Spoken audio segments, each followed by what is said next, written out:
Leader Freak is 10 years in 2024, March 2024 specifically. And in the last 10 years, Michael Ohinefa and Letitia Ohinefa have co-founded Leader Freak and been working together since.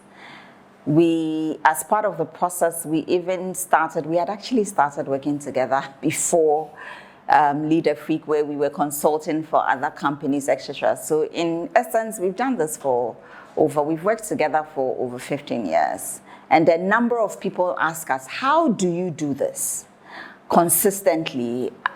For some, there's some good. For some, they think that it has a potential to cripple the relationship. People have all manner of, if you will, ideologies or conclusions to working together with your spouse.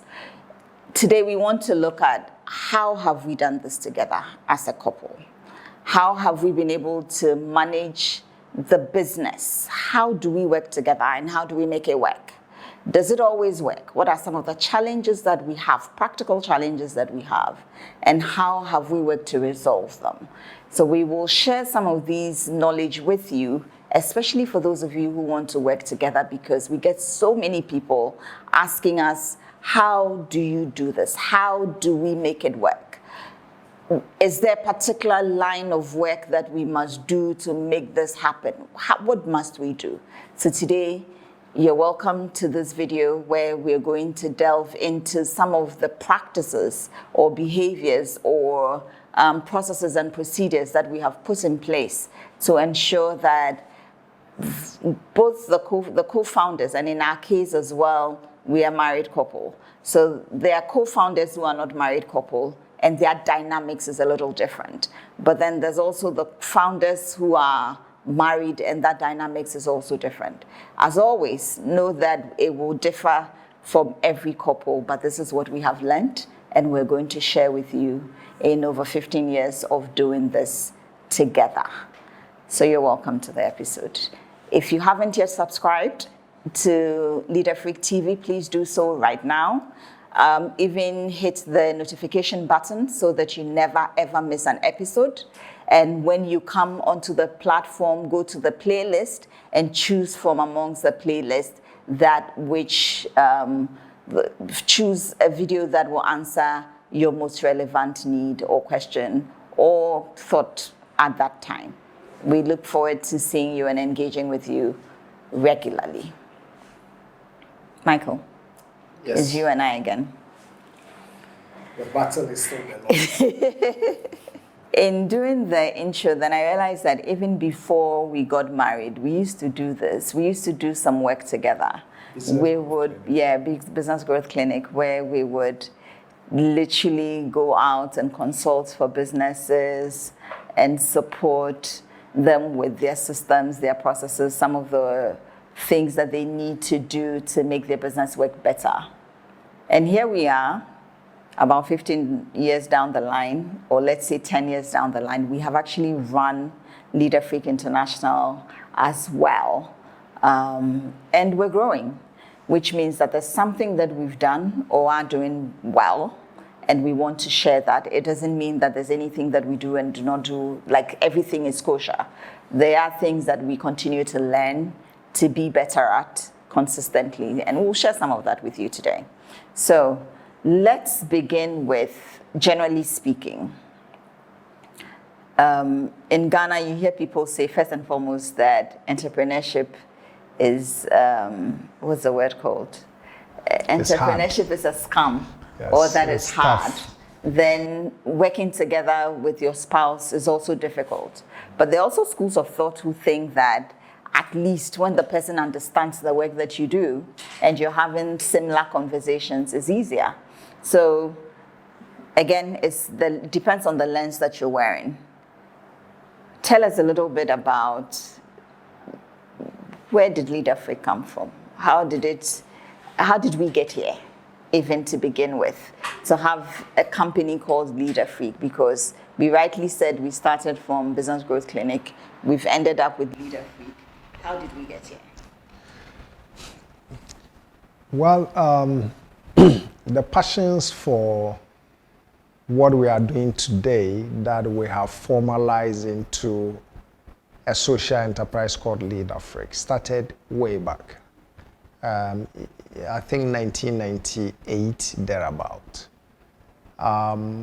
That drove me to work for Foundation for Future Leaders as the business manager for 3 years. But my relationship with the foundation spanned when I was in school, when I was in the second year.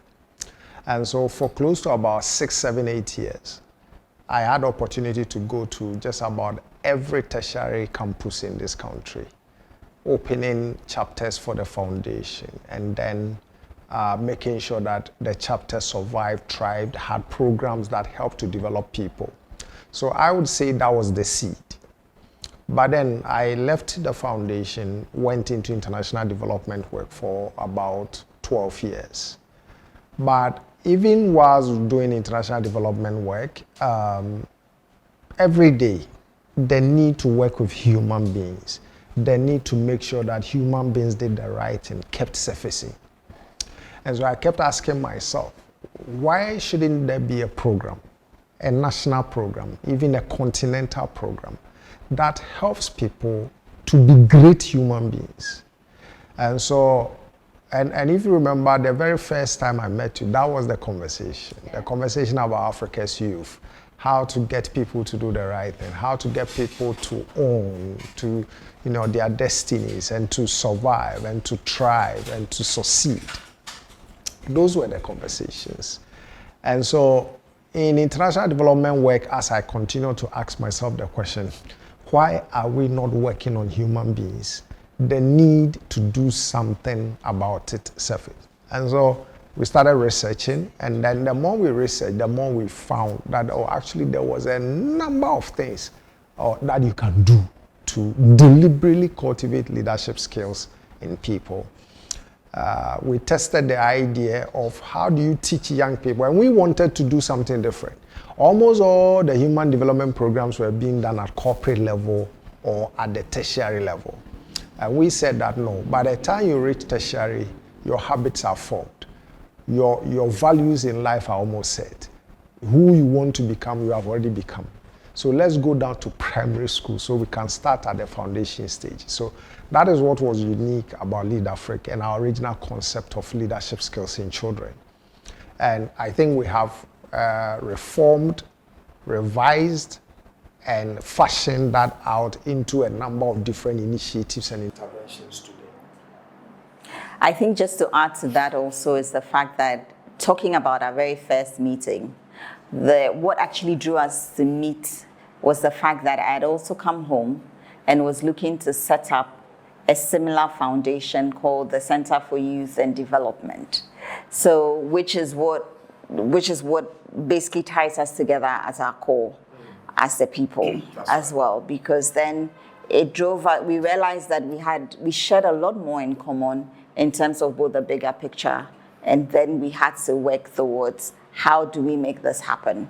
So I'm already doing this, I want to do more of this, I want to do more of this. What else is missing in that picture? So you've given the first point in how couples should work together. See the big picture together, point one, through the same lens. So basically what we are saying is share similar passions. Yeah. If not, you will not be able to work together because the foundation is weak.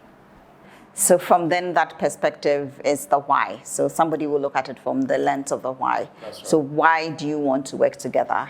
Where is the commonality? And then where are also the differences, which is where Michael went to regarding, yes, we knew exactly what we wanted to do, but then the question was why? And how? How do we do it? How do we do it differently? How do we achieve results that hitherto has not been achieved, because we weren't the first people who were going to form such an organization. So I think you should continue that conversation. So, I mean, we registered a business even though it wasn't in what we wanted to do. This business was to take advantage of consulting opportunities. And then fast forward later on, we now formally structured Lead Africa. I was the first to get out of work to come and lead the establishment of the business. But I think in terms of what has helped us come this far, March this year will be 10 years. And what have we learned working together in 10 years? First is, I think, structure. The structure that we have created here is I remain co-founder. Michael, before the structure, there's something we're missing. All right. Which would be the apprenticeship, the testing period. So we've had multiple testing period. Okay. And our first testing period will be the Business Growth Clinic, which we formed. Okay. So even though it wasn't fully what we wanted to realize in the form of Leader Freak, it was still a matter of let's do something together. These are your skill sets, these are my skill sets. Together we can achieve something with it. And how? So that also helped us to understand, even though we were both working full time, and that was just like a 10%, it wasn't even 10% of our daily task. But at least it helped us to begin to understand who we are in relation to business, in relation to work, in relation to some of the things we should agree on. So I think the testing phase is important as well. So that would be the second point. All right. Then the third point will be So point 2, test the idea. Yes. See if it works. Yes. All right. Point 3 will be, I think, creating a structure to govern the relationship. Every organization is effective through systems and structures. And so in Lead Africa, the structure is that I remain co-founder, you are the executive director. And so in terms of executive decisions, executive actions, you lead that. I try not to be involved in day-to-day administration. Like the technology try. I try not to be involved in day-to-day administration. The staff will bear me out. That day-to-day administration, they know the person to go to. And so that clear structure is very important. Now, when we write an employment letter, in that letter, every staff knows that they report to you. So that's very clear. There's no ambiguity about reporting lines. So once again, you need that. Don't counter each other. Don't conflict each other as far as your staff, your clients, and suppliers are concerned.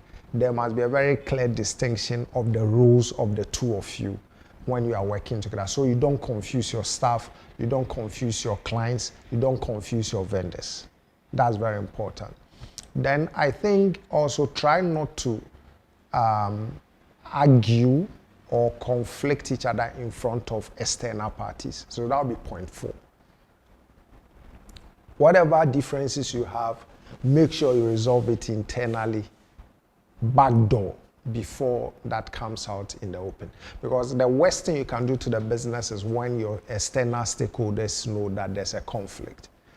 Typically, as is natural, sometimes you would have different leadership styles, different communication styles.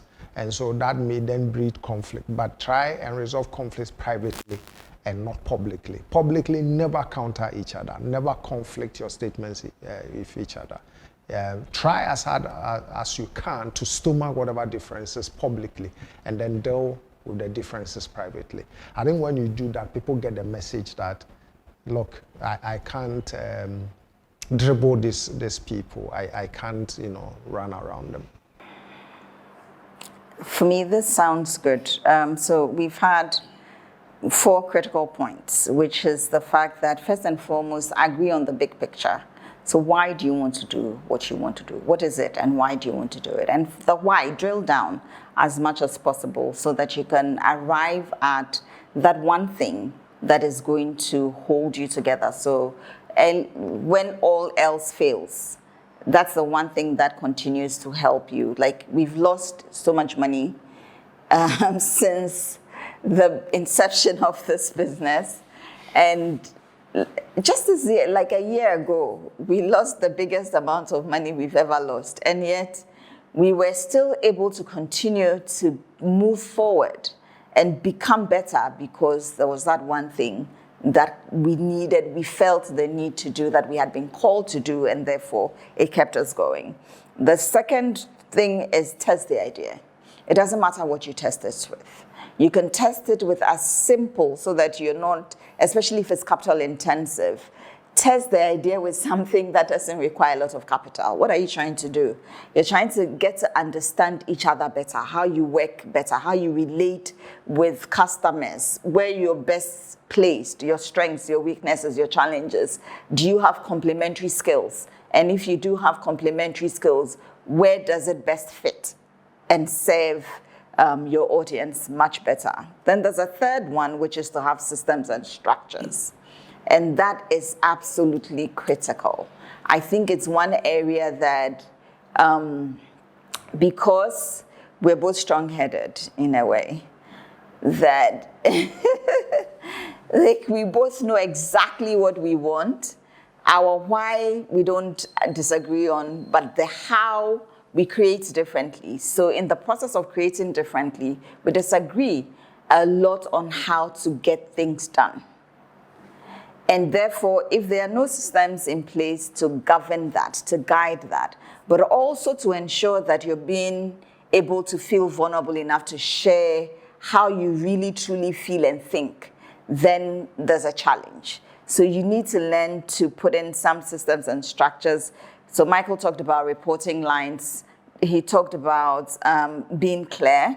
He talked about that being clear internally and with stakeholders as well, and having a common front before you move into the public's eye. But even in the public eye, you may have a common front, but again, I mentioned earlier that we create differently.